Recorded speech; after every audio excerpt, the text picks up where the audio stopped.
Cut कर देना ना, वो गलत लिख दिया तुमने। 2 फ्लेजिला लिखे थे ना उसमें, वो वाला पॉइंट कट कर देना, गलती से ऐड कर दिया अपन उसमें। ठीक, फ्लेजिला एब्सेंट होते हैं, इसमें एक पॉइंट नोट कर लो, generally flagella absent, generally flagella absent.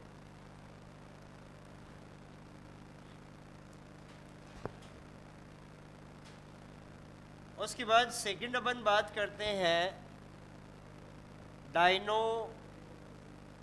फ्लेजिलेट्स की। आवाज नहीं बेटा, यहाँ पे ध्यान दो। डाइनो, डाइनो, डाई का मतलब होता है 2 से फ्लेजिला जिसमें प्रेजेंट, तो यहाँ पर ध्यान रखिएगा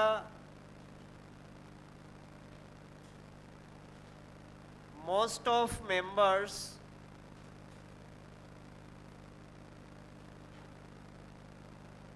हैज 2 फ्लेजिला। कितने फ्लेजिला होते हैं? 2 होते, जिसमें एक तो होता है ट्रांसवर्स और दूसरा होता है लॉन्गिट्यूडनल। दूसरा कैसा होता है? लॉन्गिट्यूडनल होता है। ट्रांसवर्स और लॉन्गिट्यूडनल देखने में कैसा आएगा? देखो इस तरीके से अपीयर होंगे। ये जैसे मान लो इंडिविजुअल है, इसमें एक फ्लेजिला तो बिल्कुल इसके लॉन्गिट्यूडनल एक्सिस में रहेगा और दूसरा इस तरीके से ट्रांसवर्स एक्सिस में, और बीच में कितना होगा? 90 डिग्री का एंगल बनता हुआ आपको दिखेगा। तो यहाँ पर दोनों इक्वल साइज के होते हैं और ट्रांसवर्स एक होता है और एक कैसा होता है? लॉन्गिट्यूडनल।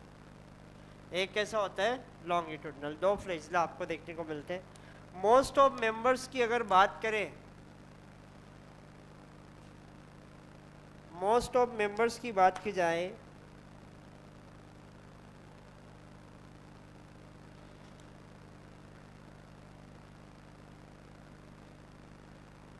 मोस्टली ये कैसे होते हैं? मेराइन होते हैं।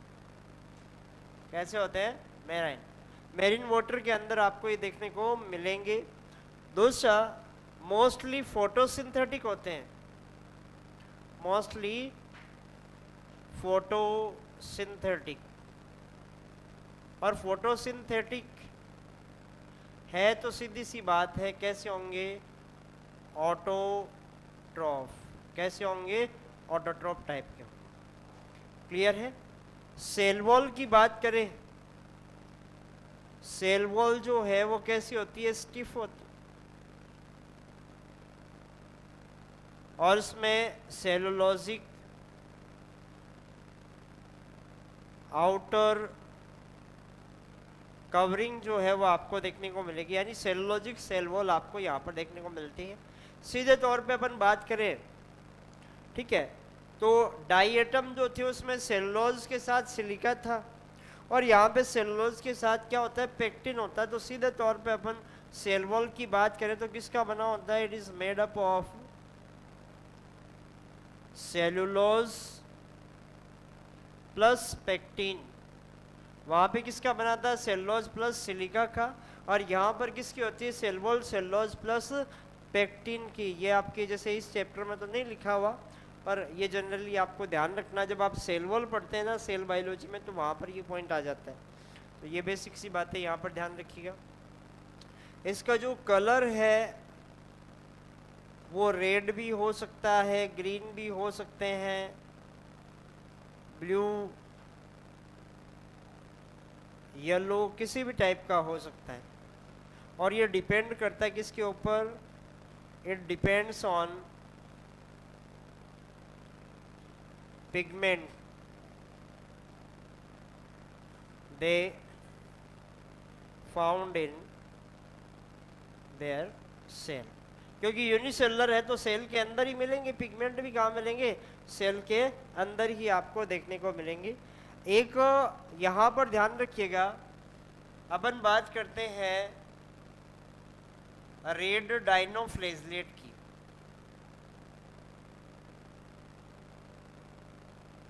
जो कौन सा है? इसका एग्जाम्पल है गोनियोलिक्स। गोनियोलिक्स की अगर बात करें तो गोनियोलिक्स जो है वो मल्टीप्लाई करता है रेपिडली, मल्टीप्लाई रैपिडली ओसिन के अंदर आपको देखने को मिलते हैं और काफ़ी तेज़ी से मल्टीप्लाई करते हैं। तो रेड कलर वाला एरिया जो काफ़ी बड़ा हो जाता है और उसको रेड टाइड बोलते हैं। क्या बोलते हैं? Red tide. तो यहाँ पर ध्यान रखिएगा, गोनियोलिक्स जो है वो रैपिडली मल्टीप्लाई करता है एंड फॉर्म्स रेड टाइड। क्या बनाते हैं? रेड टाइड का फॉर्मेशन करते हैं। रेड टाइड का मतलब एक ऐसा एरिया जिसमें रेडनेस बहुत अच्छे से देखने को मिलती है, क्योंकि ये कम टाइम में जल्दी से मल्टीप्लाई कर ले तो वो एरिया बहुत ज़्यादा बड़ा हो जाता है और रेड कलर का एरिया काफ़ी बड़े एरिया में फैल जाता है ओशियन के अंदर। उस रीजन को अपन क्या बोलते हैं? रेड टाइड बोलते हैं। तो उसके लिए कौन रिस्पॉन्सिबल है? गोनियोलिक्स रिस्पॉन्सिबल होता है।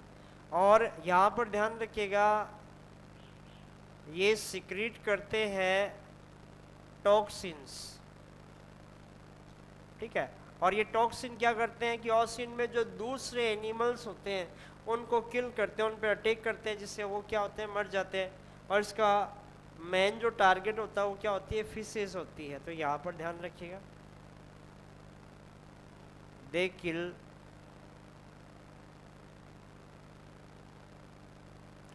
Other marine animals. मोस्टली इसमें क्या होता है? फिशेज होती है। क्लियर है? तो यहाँ पर ध्यान रखिएगा, डाइनोफ्लैजिलेट नाम से पता चला, डाई का मतलब टू, जिसमें फ्लैजिला प्रेजेंट हो। दो फ्लैजिला है तो डाइनोफ्लैजिलेट होगा। मोस्टली इसके मेंबर कैसे होंगे? मेराइन होंगे, फोटोसिंथेटिक होंगे, सेल वॉल जो होगी स्टिप यानी थोड़ी सी हार्ड रहेगी, और सेलुलोजिक आउटर कवरिंग जो है उसमें सेलुलोज की मिलेगी। सेलुलोज और पेक्टिन से बना हुआ रहता है। रेड, ग्रीन, ब्लू, येलो अलग अलग कलर के ये हो सकते हैं और ये कलर डिपेंड करता है कि उनकी सेल्स में पिगमेंट किस टाइप का है। उस पिगमेंट के अकॉर्डिंग ये जो कलर है वो चेंज होते रहते हैं। उसके बाद अगली बात की जाती है रेड डाइनोफ्लैजिलेट की, जो इसका एग्जाम्पल है गोनियोलिक्स। ये रैपिडली मल्टीप्लाई करता है और उससे एक एरिया डेवलप होता है, काफ़ी बड़ा एरिया जो रेडनेस शो करता है, और उसको आप रेड टाइड बोलते हैं। तो रेड टाइड के लिए कौन रिस्पॉन्सिबल होते हैं? डाइनोफ्लैजिलेट। और ये सिक्रीट करते हैं टॉक्सिन्स। इसमें से कुछ ऐसे होते हैं जो टॉक्सिन प्रोड्यूस करते हैं, सारे नहीं करते, कुछ मेंबर टॉक्सिन प्रोड्यूस करते हैं जो दूसरे मेरीन एनिमल्स जो है उसको किल करने का काम करते हैं। और उनमें मोस्टली कैसी होती है? फिशेज होती है। ठीक, कर लो ना।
चलें आगे, कर लिया नोट?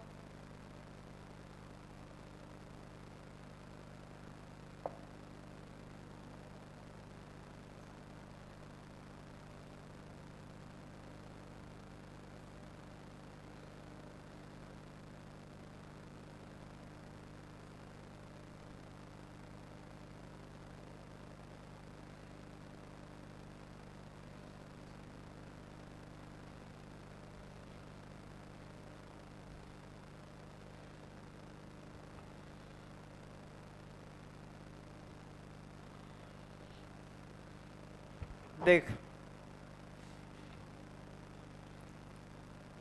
नेक्स्ट हम बात करेंगे यहाँ पे यूग्लिनॉइड की।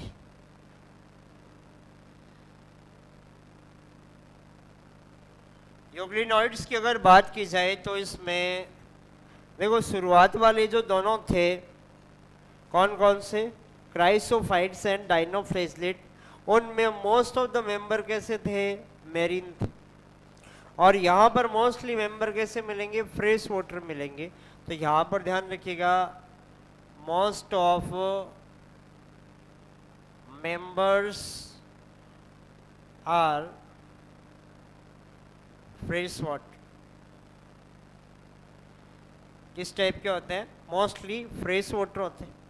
दूसरी इंपॉर्टेंट चीज, यूग्लिनॉइड की अगर बात की जाए तो यहाँ पर सेल वॉल जो है बेटा जी वो एब्सेंट होती है। और एक काफी इंपॉर्टेंट चीज, एट प्लेस ऑफ दिस एक प्रोटीन शीथ देखने को मिलता है।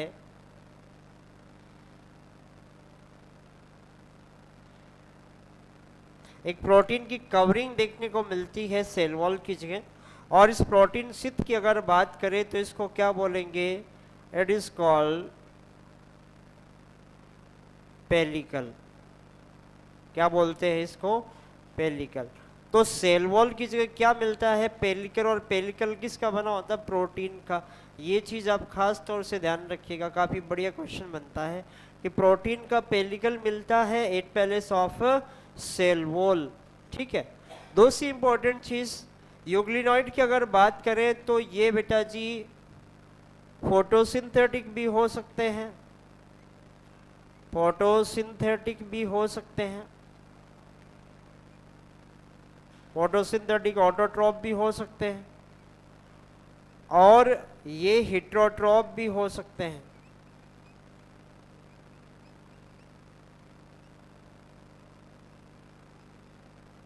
प्रीडेटर के तौर पे आपको देखने को मिल सकते हैं। ठीक है, फूड के लिए किसी दूसरे पे डिपेंड करेगा, पर ये कंडीशन पे डिपेंड करेगा।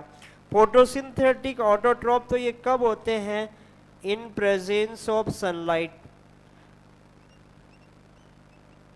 जब सनलाइट प्रेजेंट हो तब तो ये क्या कर सकते हैं, फोटोसिंथेसिस कर सकते हैं। पर जब सनलाइट नहीं हो तो ये क्या कर सकते हैं, किसी दूसरे शिकार को पकड़ करके, प्रे को कैप्चर करके उससे फूड जो है वो लेते हैं।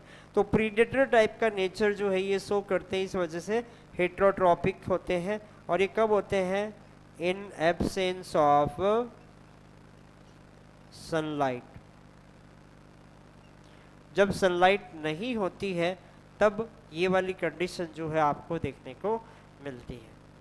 मोस्टली फ्रेश वाटर होते हैं, सेल वॉल इसके अंदर एब्सेंट होती है। सेल वॉल की जगह क्या मिलेगा, पेलिकल मिलेगा। फोटोसिंथेटिक ऑटोट्रॉप होते हैं और हेटेरोट्रॉप भी हो सकते हैं। हेटेरोट्रॉप प्रीडेशियस हो सकते हैं, जब सनलाइट नहीं हो तब ये इस टाइप के हो जाएंगे, और सनलाइट होंगी तो ऑटोट्रॉपिक नेचर ये शो करेंगे। तो ये जो तीन है ऊपर वाले कौन कौन से, क्राइसोफाइट्स, डाइनोफ्लेजलेट और यूग्लिनॉइड, ये तीनों में फोटोसिंथेटिक प्रोटिस्टा देखने को मिलता है। बाकी जो आगे आएंगे, स्लाइम मोल्ड वगैरह हो गया, ठीक है, प्रोटोजुआ हो गए, वो फोटोसिंथेटिक नहीं होते, नॉन फोटोसिंथेटिक एनिमल ही उनके पास होंगे। वो प्योरली कैसे हैं, हेटेरोट्रॉप्स होते हैं। और ये तीनों की अगर बात करें तो उसमें कुछ मेंबर ऐसे होते हैं जो कैसे होते हैं, फोटोसिंथेटिक होते हैं। और इसके ऊपर क्या लगता है कि अगर सनलाइट है तो फोटोसिंथेटिक होंगे, और वो नहीं होगी तो नॉन फोटोसिंथेटिक होंगी। यहाँ पर अगर बात करें तो इसका बेस्ट एग्जाम्पल है यूग्लिना। इसका बेस्ट एग्जाम्पल क्या है? यूग्लिना। यहाँ पर फ्लेजिला की अगर बात करें तो फ्लेजिला जो है वो प्रेजेंट होते हैं, और उसमें से एक तो कैसा होता है? लॉन्ग, और दूसरा होता है शॉर्ट। एक तो लॉन्ग होता है, दूसरा क्या होता है? शॉर्ट होता है। ठीक है, जैसे उसके अंदर 90 डिग्री का एंगल था बीच में, वैसा यहाँ पे कंडीशन देखने को नहीं मिलती। उसमें दोनों फ्लेजिला इक्वल साइज के थे। यहाँ पर क्या होता है? एक लॉन्ग होता है, दूसरा शॉर्ट होता है, लेंथ। ठीक, कर लो नोट।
इनमें कुछ ऐसे पिगमेंट होते हैं जो हायर प्लांट के अंदर भी देखने को मिलते हैं, यानी प्लांट्स के साथ सिमिलरिटी क्या है ये चीज़ पूछ ली जाए।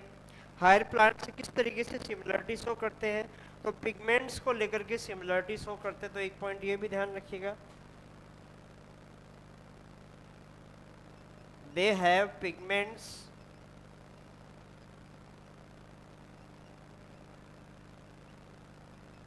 similar to higher plants.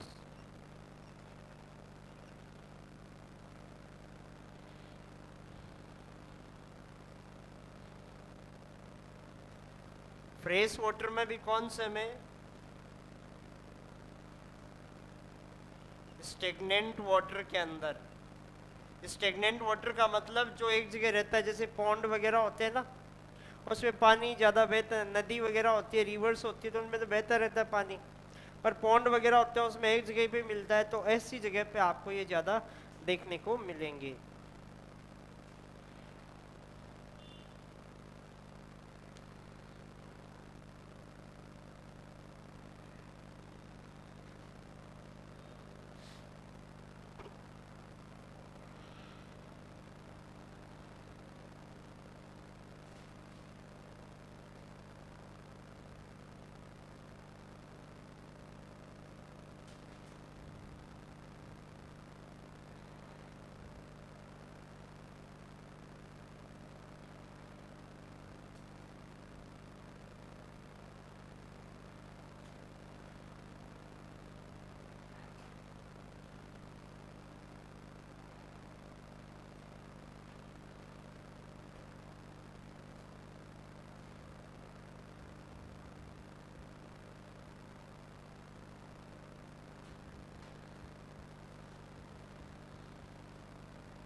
चले आगे।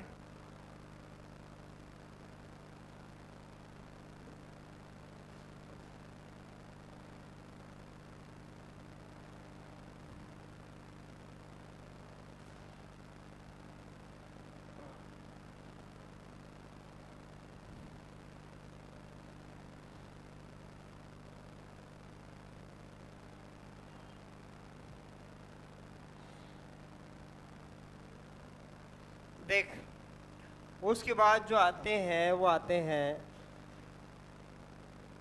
Slime moulds. इनकी अगर बात करें तो ये होते हैं हेट्रोट्रॉप, और हेट्रोट्रॉप में भी कौन से, जो डेड फूड मटेरियल वगैरह है, डिकेइंग मटेरियल जैसे प्लांट वगैरह है, उनकी जो लीव्स वगैरह गिर जाती हैं, ठीक है, और जो लकड़ियाँ होती है सूखी, उनके ऊपर ये ग्रो करते हैं। तो यहाँ पर ध्यान रखिएगा ये किस टाइप के हैं, ऑल आर हेट्रोट्रॉप्स। और हेट्रोट्रॉप्स में भी कौन से, सेप्रोफाइट्स। सेप्रोफाइट्स आप किसको बोलते हैं, organisms they grow on decaying materials।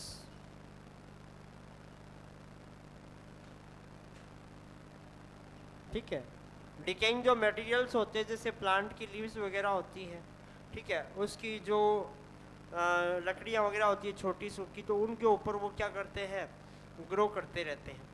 दूसरी इंपॉर्टेंट चीज़ यहाँ पर ध्यान रखिएगा, ये जो होते हैं वो नॉन फोटोसिंथेटिक होते हैं। कैसे होते हैं, नॉन फोटोसिंथेटिक होते हैं। किस टाइप के होते हैं, नॉन फोटोसिंथेटिक होते हैं। और ये ग्रो करके कई बार मल्टीप्लाई होते हैं, और मल्टीप्लाई करके एग्रीगेशन बना लेते हैं, यानी एक जगह इकट्ठा हो जाते हैं। उस एग्रीगेशन को आप क्या बोलते हैं, प्लाज्मोडियम बोलते हैं।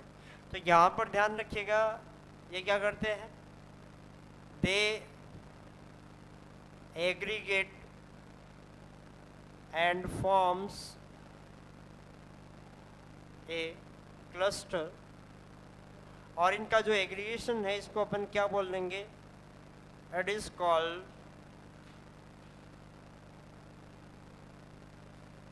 प्लाज्मोडियम। इसको आप क्या बोल देंगे, प्लाज्मोडियम। और प्लाज्मोडियम की बात करें तो प्लाज्मोडियम जो है वो क्या करता है, it forms fruiting body. Fruiting body क्या होती है, कि स्ट्रक्चर होती है जो स्पोर प्रोड्यूस करती है, और ये स्ट्रक्चर तब बनती है जब फेवरेबल कंडीशंस हो इसके लिए। फ्रूटनिंग बॉडी फूल कब खिलेगा, जब उसके लिए एनवायरनमेंट फेवरेबल होगा। तो फ्रूटनिंग बॉडी जो है वो कब बनती है, fruiting body in favourable conditions. और ये फ्रूटनिंग बॉडी जो है वो क्या बनाएगी, स्पोर बनाएगी।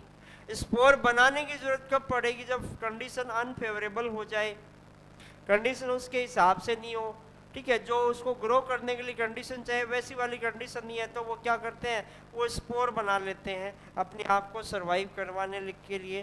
तो फ्रूटनिंग बॉडी की अगर बात करें तो ये क्या करती है, दे फॉर्म्स स्पोर्स इन अनफेवरेबल कंडीशंस। अनफेवरेबल कंडीशंस हो तो स्पोर बना लेते हैं, और ये स्पोर जो है वो थिक वॉल वाले होते हैं,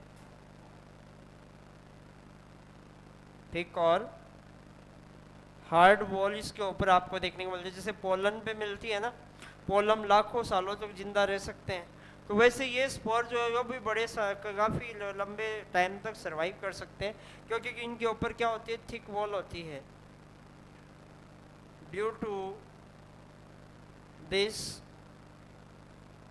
दे can survive for many years, बहुत सालों तक ये क्या कर सकते हैं, सरवाइव कर सकते हैं स्पोर के ऊपर थिक वॉल होने की वजह से। और ये स्पोर जब फेवरेबल कंडीशन होगी तो ये डिस्पर्स, स्पोर वैसे डिस्पर्स हो जाते हैं फेवरेबल हो या नहीं हो। और जैसे ही उसको कंडीशन वापस अच्छी लगती है तो स्पोर क्या करते हैं, स्पोर जर्मिनेट करते हैं और जर्मिनेट करके नया जो ऑर्गेनिज्म है उसका फॉर्मेशन करते हैं। तो स्पोर्स की अगर बात करें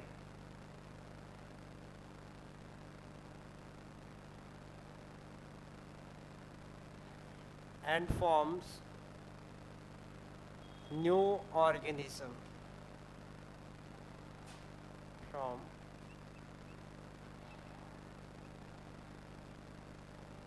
in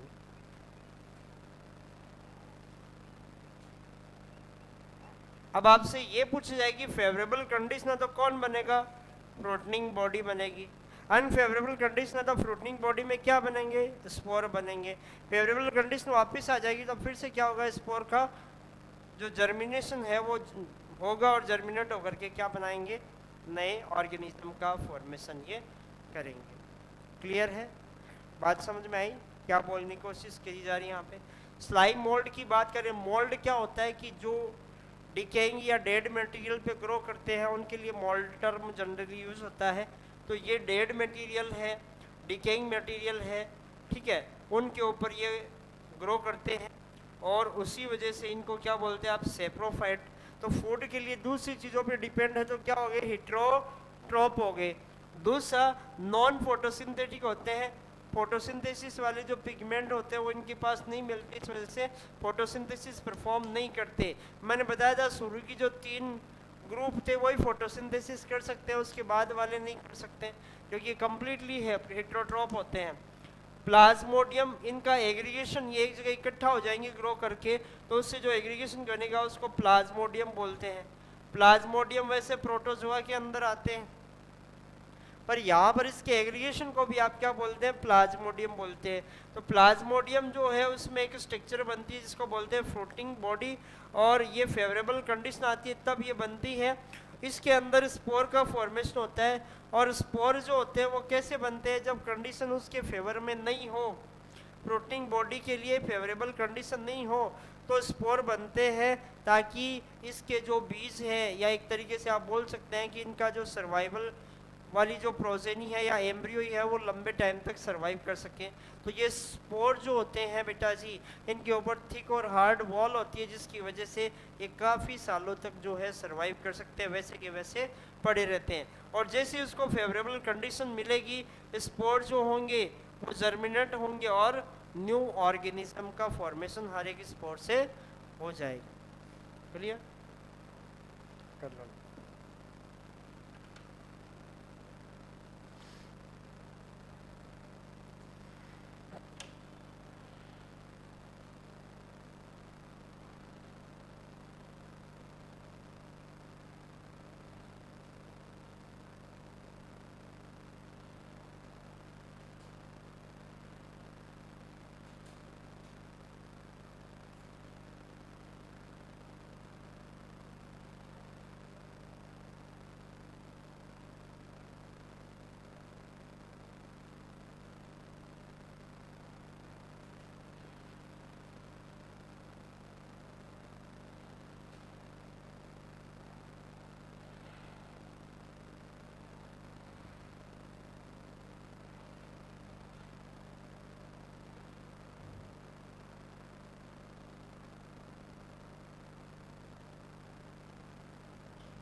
चले आगे।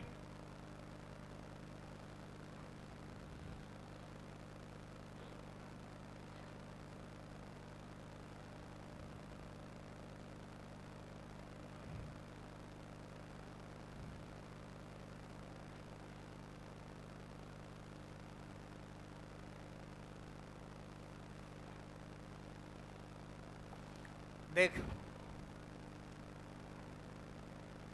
उसके बाद नेक्स्ट अपन बात करते हैं प्रोटोजोआ की।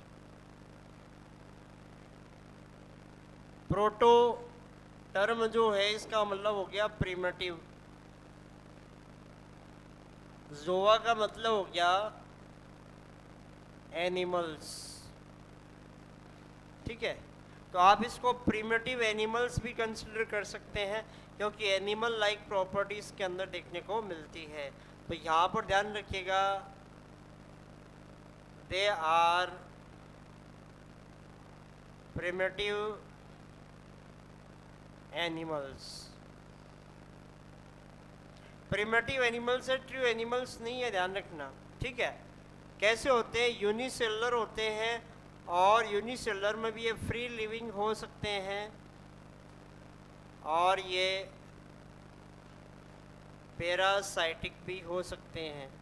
पैरासाइटिक का मतलब किसी सरफेस पे अटैच होकर के किसी दूसरे ऑर्गेनिज्म की सरफेस। देखो, प्रीडेटर और पैरासाइट में क्या डिफरेंस है, इकोलॉजी के अंदर आएगा, और वहाँ पे डिफरेंस करना भी ज़रूरी है। प्रीडेटर तो क्या होता है कि मतलब जब फूड की डिमांड हुई तब खाया और उसको ख़त्म किया। फूड को कंप्लीट करने के लिए अटैक करेगा प्रे पे। शिकार और शिकारी बोलते हैं ना, शिकारी जो होता है उसको प्रीडेटर बोलेंगे, और जो शिकार होता है जिसको खाया जाता है उसको आप क्या बोलते हैं? प्रे। तो प्रे प्रीडेटर वाली कंडीशन नहीं होती कि फूड की डिमांड हुई, सर्वाइवल के लिए उस पर डिपेंड नहीं है, जब फूड की जरूरत थी तब उसको खाया और काम निकाल लिया। जबकि पैरासाइट जो होता है ना, पैरासाइट जो है वो भी हेटेरोट्रॉप है, पर उसको सर्वाइवल के लिए होस्ट की बॉडी की जरूरत पड़ेगी, यानी जिसके ऊपर वो सर्वाइव करेगा, जिससे चीज़ों को फूड को लेगा, उसके बिना वो सर्वाइव नहीं कर सकता। तो उसको लाइफ को चलाने के लिए उस पर जो डिपेंडेंसी है वो आपको देखने को वहाँ पर मिलती है। किसमें? पैरासाइट में। तो फ्री लिविंग भी हो सकते हैं, पैरासाइटिक भी हो सकते हैं। सेल वॉल यहाँ पे बेटा जी एब्सेंट होती है। सेल वॉल यहाँ पर क्या होती है? एब्सेंट होती है। तभी इसको इनिशियली किस में रखा गया था? एनिमल किंगडम के अंदर इसको रखा गया था। प्रोटोजोआ की बात करें तो ये कैसे होते हैं? हेटेरोट्रॉप होते हैं सारे के सारे, ऑल आर हेटेरोट्रॉप। हेटेरोट्रॉप इसका मतलब क्या हो गया? Non photosynthetic, non photosynthetic type के होते हैं। प्रोटोजोआ की अगर बात करें तो इसके डिफरेंट ग्रुप है, और इसके 4 मेन ग्रुप्स आपको देखने को मिलते हैं प्रोटोजोआ के मेंबर्स के, जिसमें एक तो होते हैं अमीबॉइड प्रोटोजोआ, दूसरे होते हैं फ्लैजिलेटेड प्रोटोजोआ, तीसरे होते हैं सीलिएटेड प्रोटोजोआ, और लास्ट होते हैं स्पोरोजोइड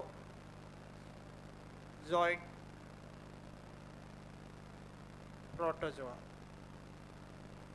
ठीक, ये 4 टाइप के प्रोटोजोआ ग्रुप जो है आपको देखने को मिलते हैं।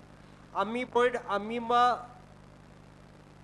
या ऐसे ऑर्गेनिज्म जिनमें स्यूडोपोडिया सेल के साइटोप्लाज्म की स्ट्रीमिंग की वजह से फॉल्स फिट लाइक स्ट्रक्चर बनती है, उनको आप क्या बोलते हैं? अमीबॉइड बोलते हैं। तो यहाँ पर ध्यान रखिएगा, फॉल्स फिट जो है यानी कि स्यूडोपोडिया जो है वो इसके अंदर बनते हैं। ठीक, और स्यूडो का मतलब ही क्या होता है? फॉल्स, और पोडिया का मतलब क्या होता है? फिट होता है। और ये क्यों बनते हैं ध्यान से देखिए। जैसे मान लो ये अमीबा है, इसका बेस्ट एग्जांपल है, किसके अंदर बनते हैं इसके, ये इन अमीबा। यहाँ पर जैसे मान लो इसको फूड मिल गया तो ये क्या करेंगे, पोड लाइक स्ट्रक्चर बनाएंगे और फूड को इनगल्फ करने की कोशिश करेंगे, ठीक है, और उसका फेगोसाइटोसिस करके उसको अंदर की तरफ ले लेंगे। तो ये स्यूडोपोडिया एक तो क्या करते हैं, इसकी लोकोमोशन में हेल्प करते हैं। इसके फंक्शन की बात करें तो एक तो ये किस में हेल्प करते हैं, हेल्प्स इन मूवमेंट, और दूसरा ये प्रे या फूड कैप्चरिंग में भी हेल्प करते हैं। ये दो काम इसके आ जाते हैं। फ्री लिविंग फॉर्म में भी आपको देखने को मिलता है, अमीबा जो है वो फ्री लिविंग भी होता है और इसमें पैरासाइटिक भी आपको देखने को मिलते हैं। फ्री लिविंग का एग्जांपल आप ले सकते हैं सीधा अमीबा, और पैरासाइटिक की बात करें तो इसका एग्जांपल है एंट अमीबा। एंट अमीबा जो है वो कॉज करता है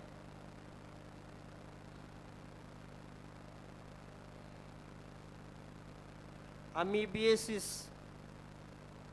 अमीबियसिस एक डिजीज होती है जो ह्यूमन के अंदर देखने को मिलती है, डायरिया वगैरह उसके अंदर हो जाते हैं। तो ये जैसे इन्फेक्टेड वाटर है तो उसमें आपको देखने को मिलता है क्योंकि फ्रेश वाटर में ग्रो करते हैं, इस वजह से इनके वहाँ पर आने की संभावना क्या रहती है, ज़्यादा रहती है। पानी पड़ा हुआ है 2-4 दिन का या पुराना, ठीक है, अमीबा उसके अंदर डेवलप हो गया, एंटी अमीबा डेवलप हो गया, तो वो पानी कंज्यूम कर लिया तो उसके साथ ये बॉडी में चले जाते हैं और फिर वहाँ पे ग्रो करते हैं। ये जैसे ग्रो करेंगे वैसे डाइजेशन से रिलेटेड प्रॉब्लम हो जाएगी, डायरिया जैसी कंडीशन जो है डेवलप हो जाएगी। फ्लैजिलेटेड प्रोटोजोआ की बात करें तो इसमें क्या होते हैं, फ्लैजिला आपको देखने को मिलते हैं, ठीक है। और यहाँ पर अगर बात करें तो ये भी आपके फ्री लिविंग भी होते हैं और पैरासाइटिक भी होते हैं। पैरासाइटिक का मतलब पैथोजेनिक भी बोल सकते हैं। पैथोजेनिक यानी कि डिजीज कॉजिंग है, और इसका बेस्ट एग्जांपल है आपके ट्रिपेनोसोमा। इसका बेस्ट एग्जांपल कौन सा है, ट्रिपेनोसोमा। ये क्या कॉज करता है, कॉज स्लीपिंग सिकनेस, ठीक है, नींद आने में दिक्कत आती है, ठीक है। तो एक डिजीज होती है जिसमें नींद नहीं आती, इसको स्लीपिंग सिकनेस अपन बोलते हैं, और वो ट्रिपेनोसोमा जो है वो कॉज करता है। सीलेटेड प्रोटोजोआ, इसमें क्या मिलते हैं, मैनी हेयर लाइक स्ट्रक्चर जिसको आप बोलते हैं cilia, present on their body. Body पे बहुत सारे सीलिया देखने को मिलते हैं और इनकी बॉडी में एक कैविटी होती है जिसको अपन बोलते हैं गुलेट। क्या बोलते हैं, एक cavity present in their cell, क्योंकि यूनिसेलुलर तो सेल या बॉडी एक ही मतलब हो गया दोनों का। और ये जो कैविटी है इस कैविटी को अपन क्या बोलेंगे, it is called gullet. Gullet जो है वो क्या करती है, फूड को इनगल्फ करती है, फूड को इनगल्फ करती है और उसके साथ वाटर कंटेंट जो है वो भी आता है। तो न्यूट्रिएंट वगैरह वाटर से लेने हैं, पानी पीना है, तो वो सारा काम इसके थ्रू होता है। तो यहाँ पर ध्यान रखिएगा, it engulf food and water, किसकी हेल्प से, with the help of सीलिया। Paramecium का नाम आपने सुना है। पैरामीशियम जब अपन लोकोमोशन मूवमेंट पढ़ते हैं, पैरामीशियम में किसकी बात होती है, सीलिया, किसकी बात होती है, सीलिया। और वो सीलिया फूड के इनगल्फमेंट में भी हेल्प करते हैं, साथ ही साथ लोकोमोशन में भी हेल्प करते हैं। तो ये सीलिया जो होते हैं बेटा जी, यहाँ पर जो सीलिया है वो एक तो हेल्प करते हैं किसके अंदर, helps in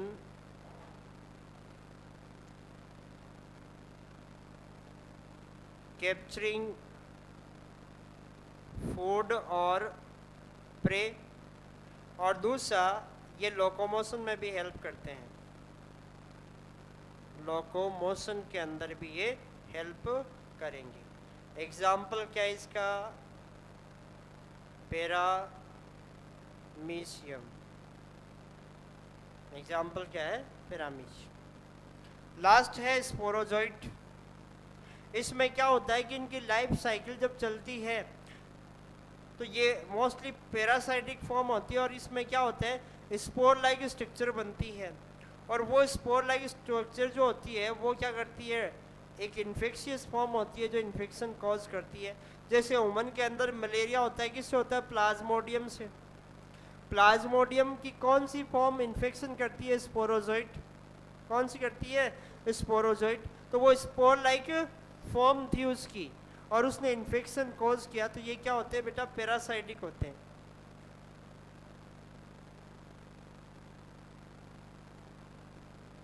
parasitic.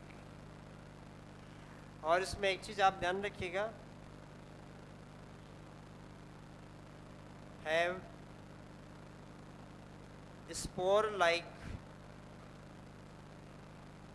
Parasitic form which cause infection in many other animals। दूसरे एनिमल्स में इन्फेक्शन ये कॉज करती है।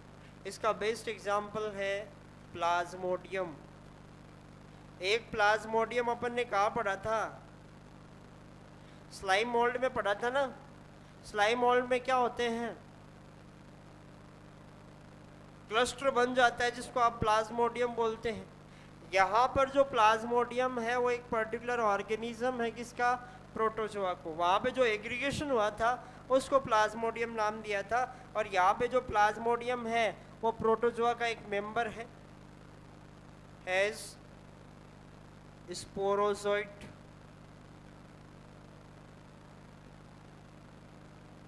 Infectious stage. और ये क्या कॉज करता है? It cause malaria disease.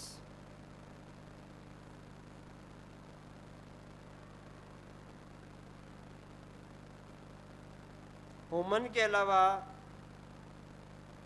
Other जो मेमल्स होते हैं ना, मेमल्स जिसका मेन टारगेट होते हैं, होस्ट होते हैं, उन पे ये अटैक करता है। ऐसे नहीं जैसे जानवर होते हैं ना, गाय भैंस वगैरह होती है, अपन भी वैसे जानवर ही है। जानवर यानी एनिमल। एनिमल की अगर बात करें तो एनिमल में जो मेमल्स होते हैं वो मेमल्स प्लाज्मोडियम की अलग अलग स्पीसीज जो है उनमें डिजीज़ कॉज कर सकती है। जैसे अपने अंदर प्लाज्मोडियम फेल्सीफेरम है, प्लाज्मोडियम मलेरियाई है, ये डिजीज़ कॉज करते हैं। वैसे उनके अंदर भी बहुत सारे ऐसे प्लाज्मोडियम है जो डिजीज़ कॉज करते हैं, मलेरिया कॉज करते हैं। कर लो।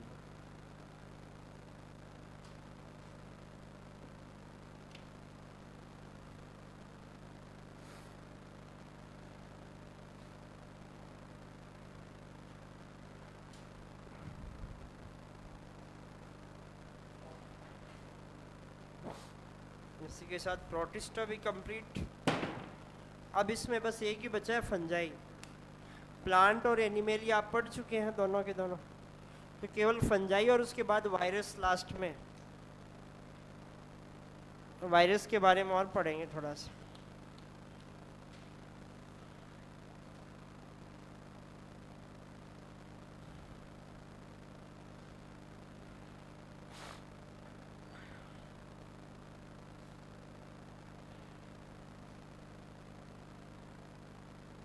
क्या हुआ? हाँ, पता ही नहीं चल रहा क्या हो गया।